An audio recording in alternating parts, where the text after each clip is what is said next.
बेटे के जन्मदिन पर रात के 1 बजे फ़ोन आता है। बेटा फ़ोन उठाता है तो माँ बोलती है जन्मदिन मुबारक हो लल्ला।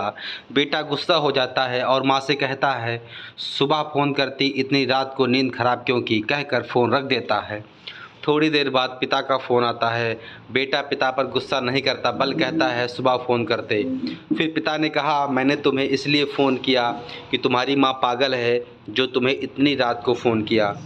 वो तो आज से 25 साल पहले ही पागल हो गई थी जब उसे डॉक्टर ने ऑपरेशन करने को कहा और उसने मना कर दिया था। वो मरने के लिए तैयार हो गई पर ऑपरेशन नहीं करवाया। रात के 1:30 को तुम्हारा जन्म हुआ। शाम 6 बजे से रात 1:30 तक वो प्रसव पीड़ा से परेशान थी, लेकिन तुम्हारा जन्म होते ही वो सारी पीड़ा भूल गई। उसके खुशी का ठिकाना नहीं रहा। तुम्हारे जन्म से पहले डॉक्टर ने दस्तखत कराए थे कि अगर कुछ हो जाए तो हम जिम्मेदार नहीं होंगे। तुम्हें साल में 1 दिन फ़ोन किया तो तुम्हारी नींद खराब हो गई। मुझे तो रोज़ रात को 25 साल से रात के 1 बजे उठाती है और कहती है देखो हमारे लल्ले का जन्म इसी वक्त हुआ था। बस यही कहने के लिए तुम्हें फ़ोन किया था। इतना कह के पिता फ़ोन रख देते हैं। बेटा सुन्न हो जाता है। सुबह घर जाकर माँ के पैर पकड़कर माफ़ी मांगता है। तब माँ कहती है देखो जी मेरा लाल आ गया। फिर पिता से माफ़ी मांगता है।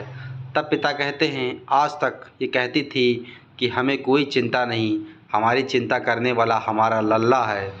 पर अब तुम चले जाओ, मैं तुम्हारी माँ से कहूँगा कि चिंता मत करो, मैं तुम्हारा हमेशा की तरह आगे भी ध्यान रखूँगा।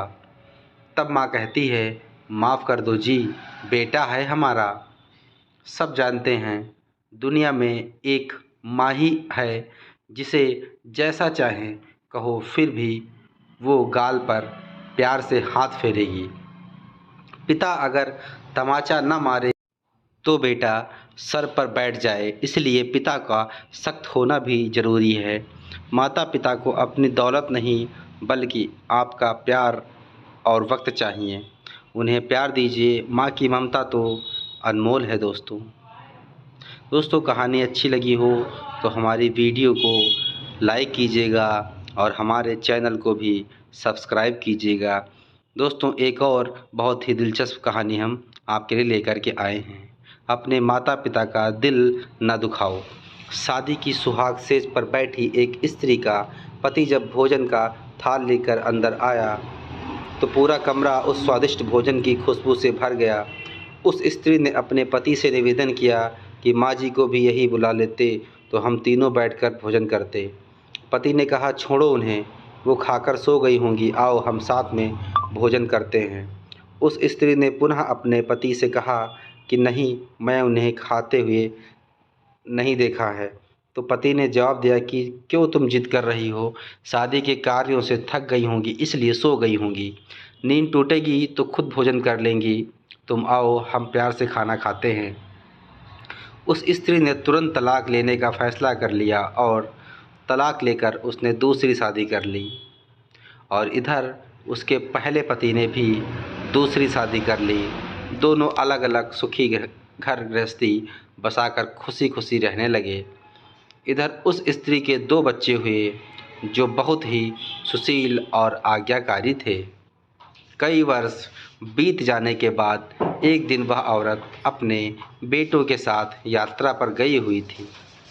एक जगह तीनों माँ बेटे भोजन के लिए रुके और बेटे भोजन परोसकर माँ से खाने की विनती करने लगे।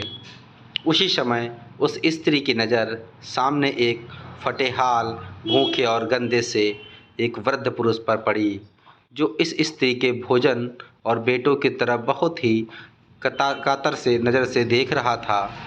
उस स्त्री को उस पर दया आ गई और बेटों को बोली जाओ पहले उस वृद्ध को नहलाओ और उसे वस्त्र दो, फिर हम सब मिलकर भोजन करेंगे। बेटे जब उस वृद्ध को नहलाकर कपड़े पहनाकर उसे उस स्त्री के सामने लाए तो वह स्त्री आश्चर्यचकित रह गई। वह वृद्ध वही था जिसने जिससे उसने शादी की सुहागरात को ही तलाक ले लिया था। उसने उससे पूछा कि क्या हो गया जो तुम्हारी हालत इतनी दयनीय हो गई। उस वृद्ध ने नज़र झुका के कहा कि सब कुछ होते ही मेरे बच्चे मुझे भोजन नहीं देते थे, मेरा तिरस्कार करते थे, मुझे घर से बाहर निकाल दिया। उस स्त्री ने उस वृद्ध से कहा कि इस बात का अंदाज़ा तो मुझे तुम्हारे साथ सुहागरात को ही लग गया था, जब तुमने पहले अपनी बूढ़ी माँ को भोजन कराने के बजाय उस स्वादिष्ट भोजन की थाल लेकर मेरे कमरे में आ गए और मेरे बार बार कहने के बावजूद भी आपने अपनी माँ का तिरस्कार किया। उसी का फल आज आप भोग रहे हैं।